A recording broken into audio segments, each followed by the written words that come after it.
On today's episode of Chicago Bears Now, we have some post-June 1st free agent targets for the Chicago Bears as some new players could become available. And for those who don't know, some post-June 1st cuts typically happen. Now, I think it gets overblown how many guys actually get cut, but there will be a few between June 1st and training camp as teams can clear cap space with post-June 1st cuts greater than if it was a pre-June 1st cut.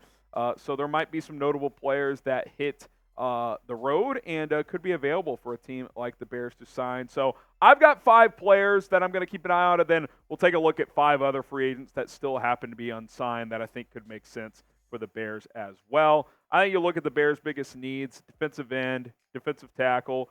I think some interior offensive line depth, center guard, you could add someone there, and then you still need a number 3 tight end. That's a pretty clear need right now.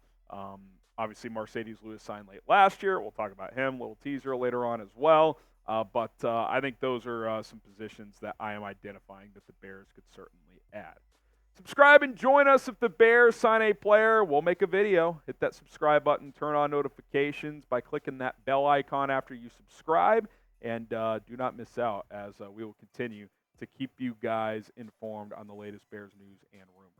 All right, let's get to my first guy here. Greg Gaines, the defensive tackle of the Tampa Bay Buccaneers. Kind of a rotation type, but could be kind of an ideal signing for this Bears defensive line. You look at his past 4 years. I mean, he's had some decent production over the years. Last year, not as much, but 4 sacks in 2022, 4.5 in 2021. Coming off a down year, the Bucs could look to shed some cap space. I think they could save like $3 million if they cut Gaines after June 1st. And what I like about him is he can play both defensive tackle spots. So he can give you some depth at nose. He can give you some depth at 3 tech behind Gervon Dexter, give you a little security there as well. If you don't want to, get the high-level starter type and you do want to roll with Gervon Dexter, I still think you need a 4th defensive tackle. And a guy that can play both spots is kind of the ideal guy for that. And I think Greg Gaines could fit that mold. How about another Greg? Dulcich. I'm not sure if you guys are familiar with his work, but he's had an interesting couple of years with the Broncos. I think he was a 4th-round pick a couple of years ago, and his rookie year in only 10 games kind of lit it up, dude. For a rookie day 3 tight end in 2022, 411 yards and 2 touchdowns. It's like, okay, the Broncos have found a diamond in the rough. But he had hamstring issues last year or that year, and they got even worse this past year. He literally only played in 2 games last year. 3 catches, 25 yards. Could not stay healthy, and he's still been banged up. It's been a problem to the point where Denver's gotten pretty frustrated with it. Sean Payton isn't messing around. It wouldn't shock me if they dangled him for a late-round trade or maybe even flat-out cut him. And I might take a flyer if I'm Chicago. Now, the only thing if you're the Bears is your tight end 3 role, you'd rather have more of a blocker because Cole Kmet is a receiving and blocky tight end. Gerald Everett's more of a receiving tight end. Dulcich more of a receiving tight end, so you'd probably get a guy who's more of a blocker. But this could be one of those flyer takes. If he's healthy, he's pretty solid. How about B.J. Hill, kind of a bigger name here, the defensive tackle for the Cincinnati Bengals. And some of my reasoning here was this. He's getting a little bit older. They can save a decent amount of money if they cut or trade him post-June 1st. And I do want to mention that he could fall more into that trade candidate realm. Like Cincinnati could potentially find a day 3 pick for him if that was out there. Not sure if the Bears would be willing to do that or not. But kind of like Greg Gaines, he can play both spots. He's obviously a better player than Gaines. He's a starting caliber player. 4.5 sacks last year. 2 TFLs, had 5 breakups. Gets his hands on a lot of passes as well. And this would more fall into the realm of if you don't think Gervon Dexter is quite ready to be a full-time starter, well, you could bring in B.J. Hill, plug him in at 3 tech, and then Dexter could just continue to rotate in a lot on that defensive line. You can move him around different spots. And part of the reason I mentioned B.J. Hill too is Cincinnati's got some contract decisions to make. They got to pay Jamar Chase soon. Are they going to pay T. Higgins?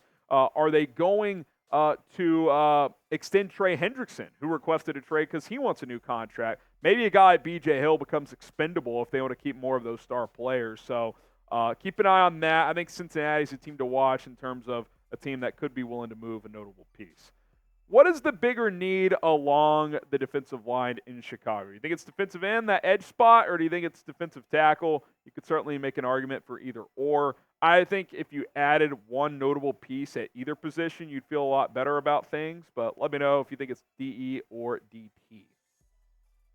Darius Slayton. Now, I know wide receiver probably isn't a top need, but I'll say this. If you signed Darius Slayton, I think he'd be the best number 4 receiver in the NFL.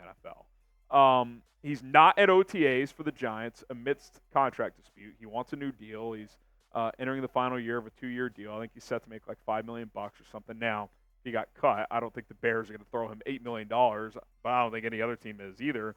But he's quietly been pretty damn consistent, dude. He has some drop issues, but 4 out of 5 seasons in his career, over 700 yards. He's been a big play guy, like, 15-yard per catch guy throughout his career. He had the one down year in 2021, but bounced back the last 2 years.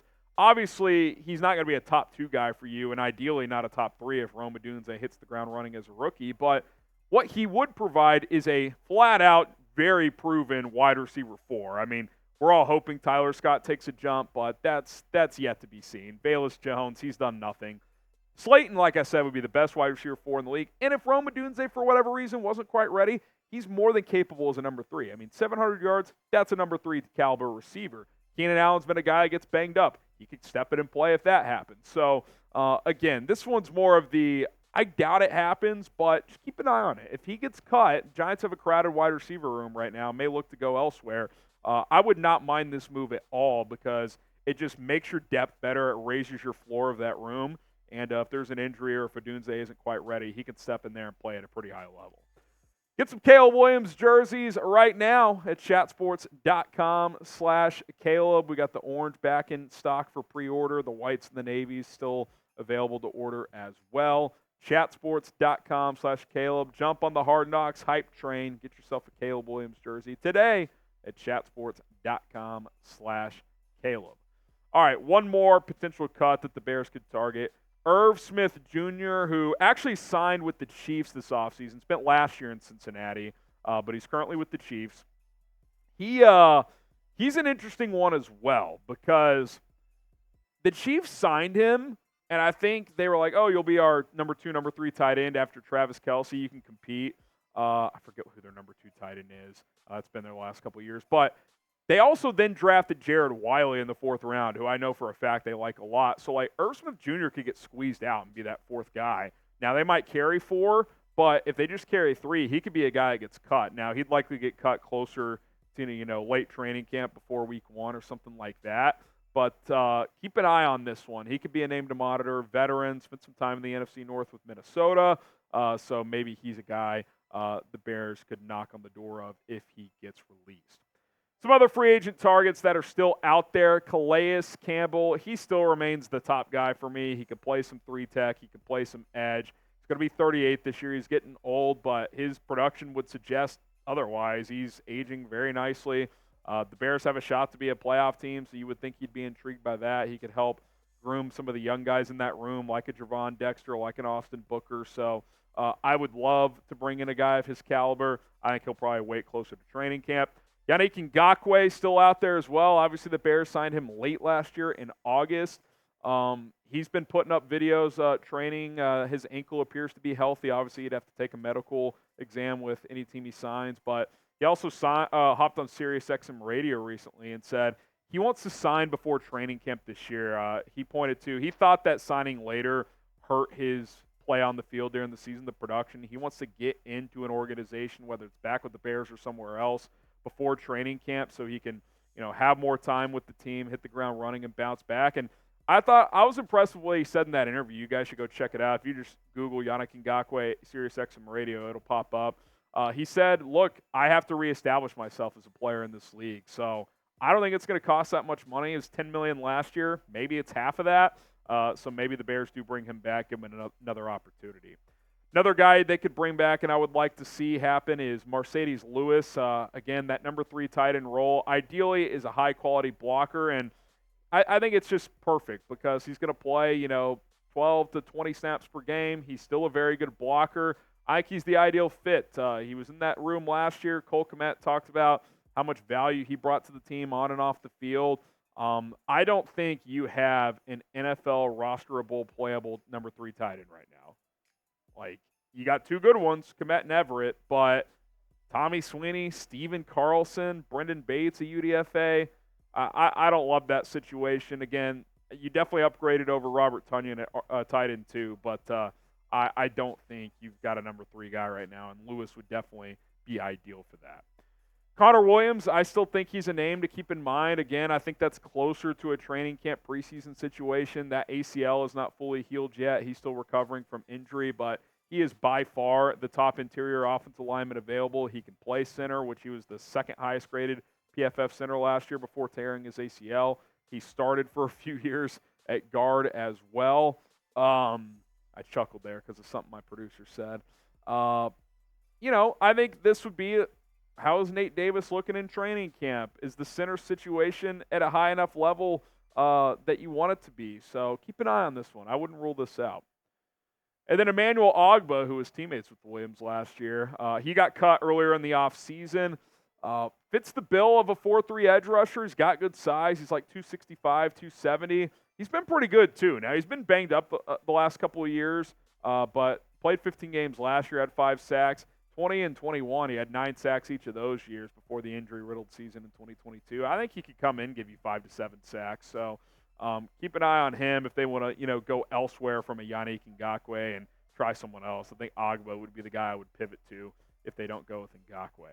Name a player that you think the Bears should sign. Just took a look at 5 guys that could get cut, plus 5 free agents that are still out there. If there's someone that I'm missing, let me know down in the comment section below.